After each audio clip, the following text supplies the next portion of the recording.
अगर आप इस पिलर को देखोगे तो कितनी शानदार इसमें नक्काशियाँ निकाली गई हैं। इस पिलर में कितनी शानदार डिजाइन वगैरह किया गया है। और इस महल के यहाँ पर आप लोग कटाव देखोगे तो बुंदेली शैली में कटाव बनाया गया है। अब हम चले सकते हो इस महल के अंदर गुप्त सुरंगें भी बनाई गई हैं, जो यहाँ पर तहखाने हुआ करते होंगे, तो यहाँ से वो गुप्त सुरंगें हैं। तो इसके अंदर काफ़ी ज़्यादा चमगादड़ों की चहक चहक करने की आवाज़ आ रही है। तो हम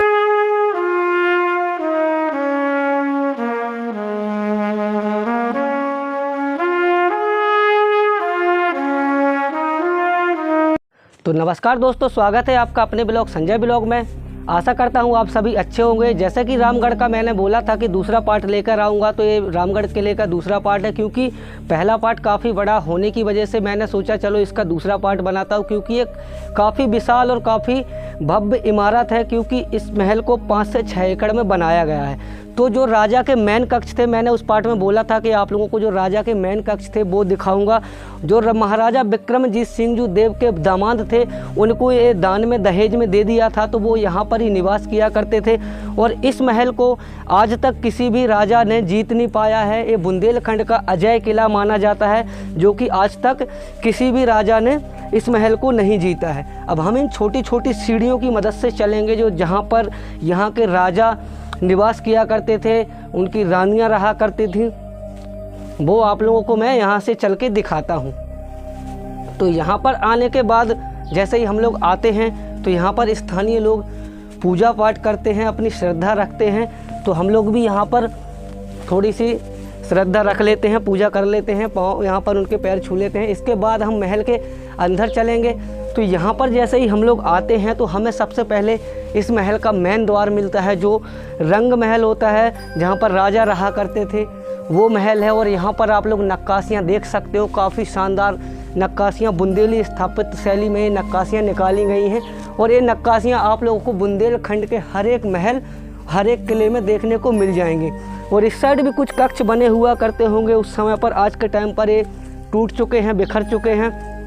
तो यहाँ पर सैनिक तैनात रहते होंगे, सैनिकों के लिए ये कक्ष बनाए गए होंगे, जो कि राजा का रंग महल है, मेन महल है, जहाँ पर राजा रहा करते थे। तो यहाँ पर सैनिकों की व्यवस्था बनाई गई थी, जो कि आज बिखर चुके हैं। अब हम चलेंगे इस महल के अंदर और आप लोगों को इस महल के रहस्य से रूबरू कराएंगे। तो यहाँ से जैसे ही अंदर जाते हैं, तो सबसे पहले हमें महल का ये मेन द्वार मिलता है। और एक बार आप इस पिलर को देखोगे तो कितनी शानदार इसमें नक्काशियाँ निकाली गई हैं। इस पिलर में कितनी शानदार डिजाइन वगैरह किया गया है। और इस महल के यहाँ पर आप लोग कटाव देखोगे तो बुंदेली शैली में कटाव बनाया गया है। अब हम चलेंगे इस महल के अंदर। तो यहाँ पर आप लोग देख सकते हो, काफ़ी विशाल जो लकड़ी का गेट होगा वो यहाँ पर लगा होगा। और माना जाता है कि इन गेटों में जो चांदी के कुछ ऐसे लगाए गए थे, जो चांदी की तरह ये गेट चमकते थे। और यहाँ पर वो गेट लॉक करने के लिए एक लकड़ी का काफ़ी बड़ा डंडा टाइप का होता था, वो लगाया गया होगा, जिसे लकड़ी का गेट लॉक करने के लिए लगाया जाता था। जैसे ही हम लोग यहाँ आते हैं, तो यहाँ पर राजा के जो मेन सैनिक हुआ करते थे, राजा का जो मेन पहरेदार हुआ करते थे, उनके लिए यहाँ पर व्यवस्थाएं बनाई गई हैं। और एक बार इस साइड आप लोग ऊपर नज़र डालोगे तो यहाँ पर भी काफ़ी शानदार नक्काशियाँ, काफ़ी शानदार कटाव निकाले गए हैं। और यहाँ पर सैनिक बैठा करते थे और पहरा दिया करते थे। और उसी टाइप से यहाँ पर एक बुर्ज बना हुआ है, जो कि उस साइड आप लोग देख सकते हो, काफ़ी बड़ा बुर्ज बना है, वहाँ पर सैनिक तैनात रहते थे। और इसमें भी काफ़ी शानदार नक्काशियाँ बुंदेली स्थापित शैली में निकाली गई हैं। इस जो राजा का मेन कक्ष है, उसका ये दूसरा द्वार है। दूसरे द्वार के अंदर जैसे ही हम लोग प्रवेश करते हैं, तो यहाँ का हमें काफ़ी बड़ा आंगन मिलता है। जो इस महल के अंदर एक आंगन बना हुआ है, हमें वो मिलता है। और यहाँ पर कुछ आप लोग यहाँ देख सकते हो, इस महल के अंदर गुप्त सुरंगें भी बनाई गई हैं, जो यहाँ पर तहखाने हुआ करते होंगे। तो यहाँ से वो गुप्त सुरंगें हैं। तो इसके अंदर काफ़ी ज़्यादा चमगादड़ों की चहक चहक करने की आवाज़ आ रही है। तो हम लोग इसके अंदर जा नहीं सकते गाइस, आप लोगों को यहाँ से ही दिखा सकते हैं। तहखाना बना हुआ है महल के अंदर, जो खजाना वगैरह हुआ करता होगा, इसी के अंदर वो खजाना रखते होंगे। तो ये महल जो है काफ़ी रहस्यमय तरीके से बनाया गया था। और यहाँ से आप लोग नज़र डालोगे तो यहाँ पर जैसे गन पॉइंट बनाया गया है, तो यहाँ से हो सकता है। और उस समय पर जब किसी भी दूसरी रियासत के राजा यहाँ आक्रमण करने आते होंगे तो गर्म तेल या पानी करके इनकी मदद से डाल देते होंगे, जो कि सैनिक चढ़ने का प्रयास करते होंगे तो वो चढ़ नहीं पाते हैं।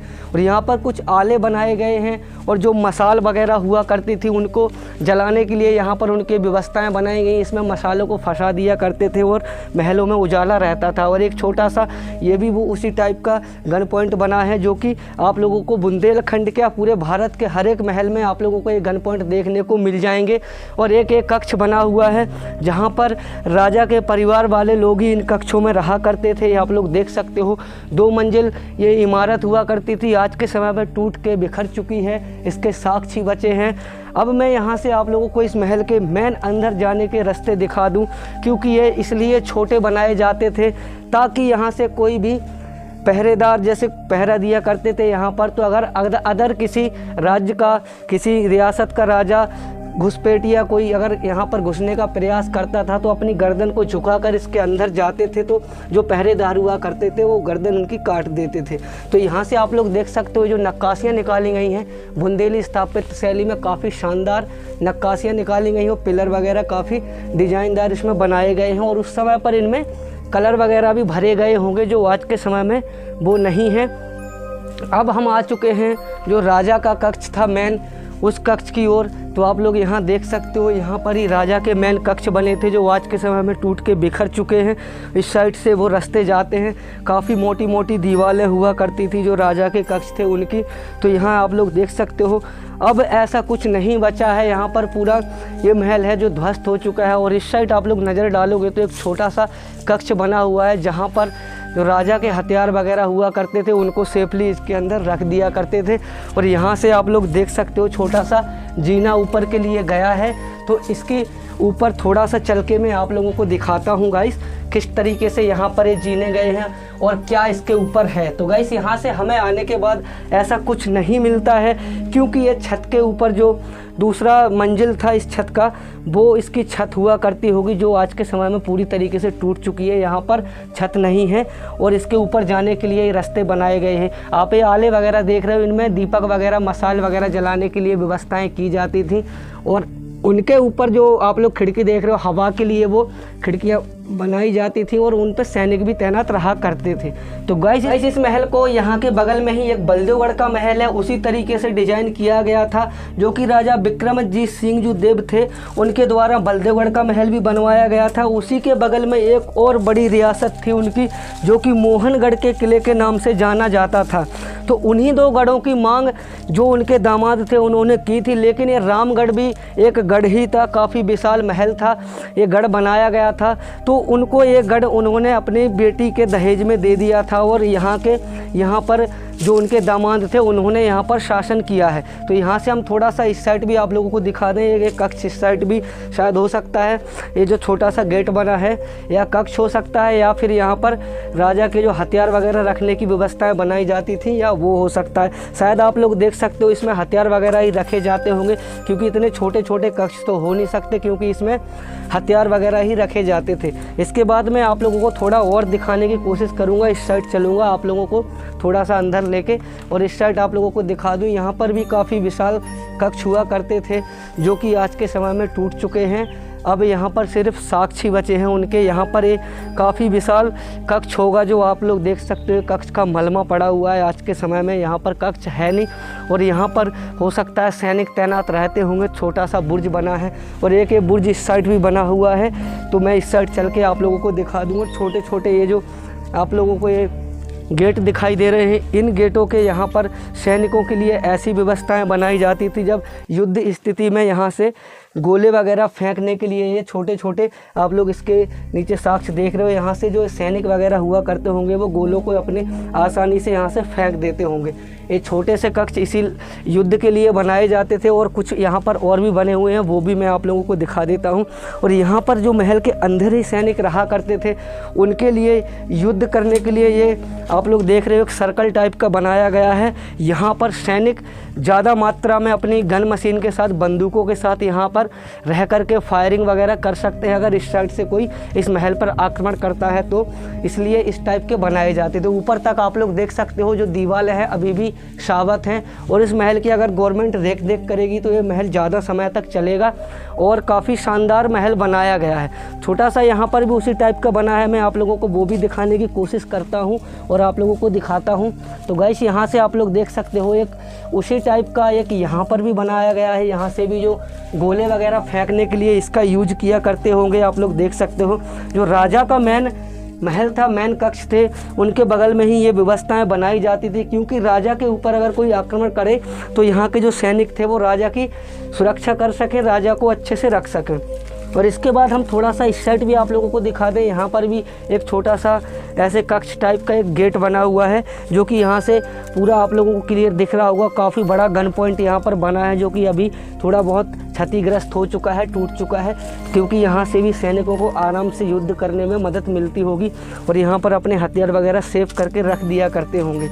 इसके बाद हम थोड़ा सा इस साइड और भी आप लोगों को दिखा दें। जो पीछे का हिस्सा है उससे आप लोगों को रूबरू करा दें, और वहाँ का एक बुर्ज बना हुआ है, आप लोगों को उस बुर्ज को भी दिखा दें। और वहाँ पर एक जो झंडा लगा हुआ है, यहाँ पर देवी माँ का काफ़ी विशाल मंदिर, 2 मंदिर बने हुए हैं, तो यहाँ पर श्रद्धालु लोग पूजा करने के लिए आते हैं। और इस साइड आप लोग देख सकते हो ये जो कक्ष बने हुए हैं, यहाँ पर पीछे के हिस्से में कक्षों को देख सकते हो, पीछे के हिस्से में सैनिकों के लिए एक कक्ष बनाए जाते थे। जो महाराजा का रंग महल था वो मैंने आप लोगों को दिखाया, तो यहाँ पर सैनिक तैनात रहते थे। और वो बुर्ज बना है, वहाँ पर भी सैनिक तैनात रहा करते थे, क्योंकि राजा की सुरक्षा ही करने के लिए जो सैनिक रहते थे उनको यहाँ पर तैनात किया जाता था। और इस बुर्ज के ऊपर मैं आप लोगों को चल के दिखाता हूँ किस तरीके से ये बुर्ज बने हुए हैं, और इस बुर्ज के ऊपर जाने के बाद कहाँ कहाँ तक हमारी नज़र जा सकती है। तो गाइस यहाँ से आप लोग देख सकते हो ये बुर्ज जो है अभी क्षतिग्रस्त हो चुका है, टूट चुका है। आप लोग तकरीबन यहाँ से नज़र डालोगे तो काफ़ी दूर दूर तक आप लोगों को यहाँ से दिखाई दे जाएगा।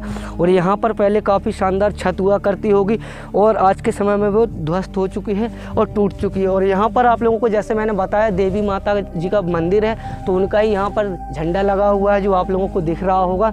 तो ये यहाँ से आप लोग एक बार नज़र मारोगे तो काफ़ी शानदार बड़ी रियासत यहाँ से आप लोगों को दिखेगी। उसकी दीवारें आप लोगों को इतनी मंदमुक्त कर देंगी कि आप लोग देखने में मजबूर हो जाओगे, क्योंकि ये जो बल्देवगढ़ के राजा थे पहले ओरछा रियासत में शासन किया करते थे। जब उस समय पर मराठों का आतंक काफ़ी ज़्यादा चल रहा था, तो उन्होंने अपनी एक रियासत मोहनगढ़ में बनाई थी, और एक रियासत बल्देवगढ़ में बनाई थी, और एक रियासत रामगढ़ में स्थापित की थी, जो कि आज आप लोगों को मैं रामगढ़ की रियासत दिखा रहा हूँ।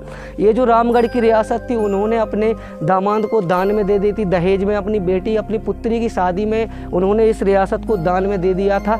और उसके बाद जो उनके दामाद थे उन्होंने यहाँ पर कई वर्षों तक राज किया है, कई वर्षों तक यहाँ पर शासन किया। और माना जाता है कि बुंदेलखंड के इस महल को आज तक किसी भी राजा ने इस महल को जीत नहीं पाया है, ना ही किसी राजा ने इस महल को जीता है। और बस इस ब्लॉग में इतना ही गाइस, मैंने जो जितना आप लोगों को दिखाया है, अगर आप लोगों को पसंद आया हो मेरा छोटा सा प्रयास, तो इस वीडियो को आप लोग लाइक कर देना। और कुछ गलतियाँ ब्लॉग में इतना ही मेरा प्रयास आप लोगों को अगर अच्छा लगा हो तो कमेंट करके ज़रूर बताना, क्योंकि अगर इसकी हिस्ट्री मुझे यहाँ के स्थानीय लोगों ने बताई है कि जो बल्देवगढ़ के राजा थे उन्होंने ये महल दहेज में दे दिया था। अगर आप लोगों को वीडियो अच्छा लगा हो तो इसको लाइक कर देना, मेरे चैनल को सब्सक्राइब कर देना। अगर कुछ गलतियाँ हुई तो कमेंट करके ज़रूर बताना। मिलते हैं ऐसे ही रहस्यमय और ऐतिहासिक ब्लॉग के साथ, तब तक के लिए जय हिंद, जय भारत।